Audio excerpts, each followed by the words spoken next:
Assalamualaikum warahmatullahi wabarakatuh. Apa kabar semuanya? Semoga sehat selalu di tengah pandemi COVID-19 ini.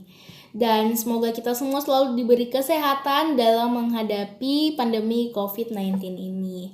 Kembali lagi bersama saya Nabila Lutfia Irfan dari jurusan Psikologi Pendidikan dan Bimbingan, Program Studi Bimbingan dan Konseling. Pada kesempatan kali ini saya akan memaparkan materi mengenai hukum dan teori-teori perkembangan. Pasti kalian sudah ada yang bertanya-tanya, apa itu hukum perkembangan? Apa itu jenis-jenis hukum perkembangan? Apa pengertian dari teori perkembangan? Apa jenis-jenis teorinya? Kalian jangan risau karena bakal terjawab di video kali ini. Dan tanpa perlu berlama-lama, langsung saja kita masuk ke materi. Jadi, kalian pasti bertanya-tanya, apa itu hukum perkembangan? Hukum perkembangan adalah kaidah fundamental tentang realitas kehidupan anak manusia yang telah disepakati kebenarannya berdasarkan hasil pemikiran dan penelitian yang seksama.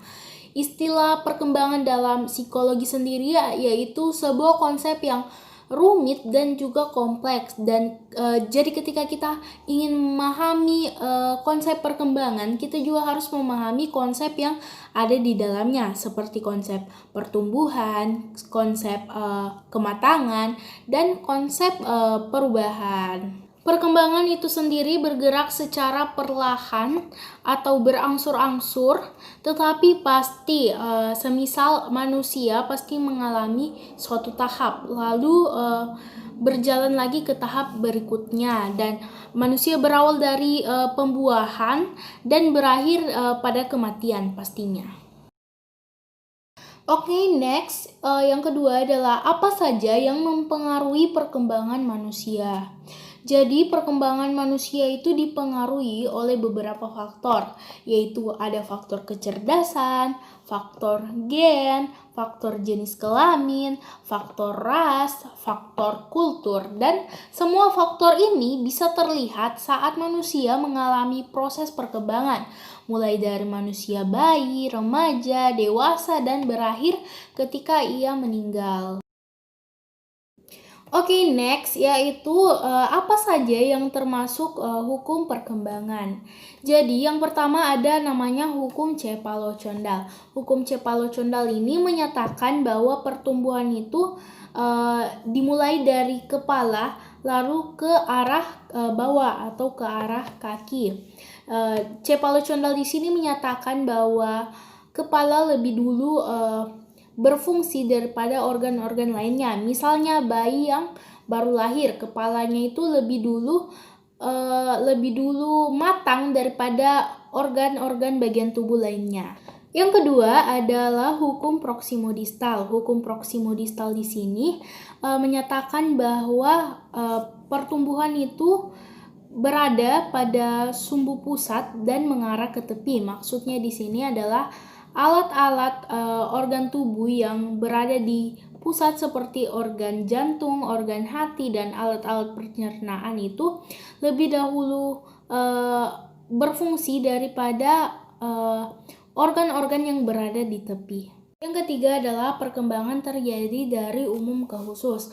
Maksudnya di sini adalah proses perkembangan itu terjadi dari hal-hal yang umum dan sedikit demi sedikit meningkat ke hal yang khusus. Contohnya seperti seorang anak yang lebih dulu mampu menggerakkan lengan atasnya, lengan bawahnya, dan juga bertepuk tangan daripada ia menggerakkan jari-jari tangannya. Yang keempat adalah perkembangan berlangsung dalam tahapan-tahapan perkembangan.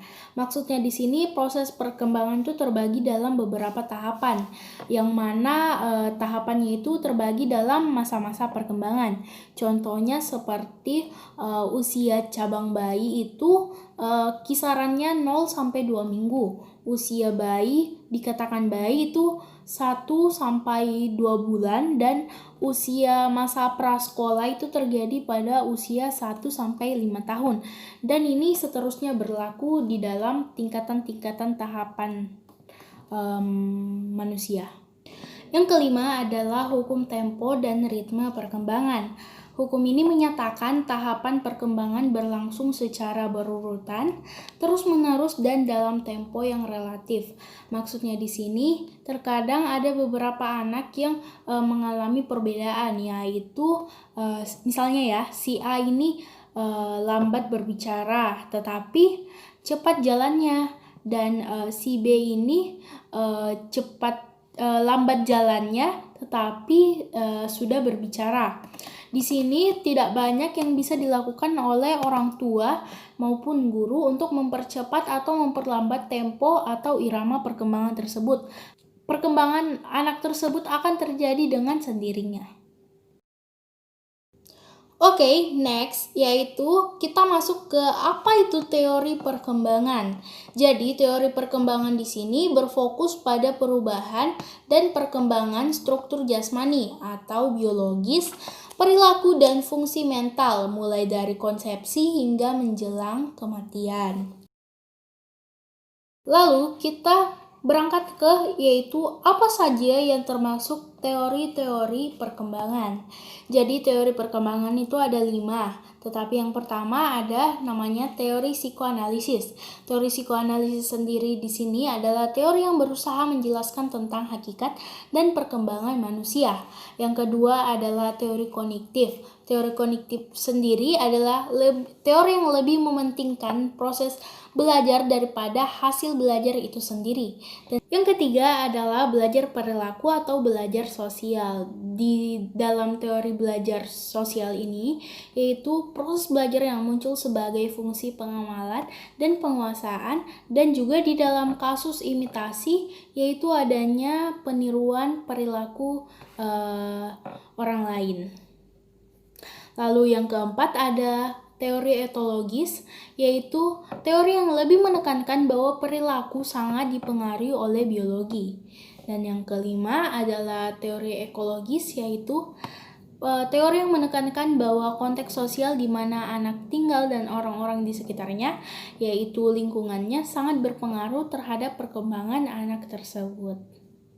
Kita telah berada di akhir penghujung video, dan semoga video ini bermanfaat untuk kita semua. Mohon maaf apabila masih banyak kekurangan yang terdapat di dalam video ini. Saya Nabila Lutfia, saya pamit undur diri. Wabillahi taufiq wa hidayah. Wassalamualaikum warahmatullahi wabarakatuh. Sampai jumpa.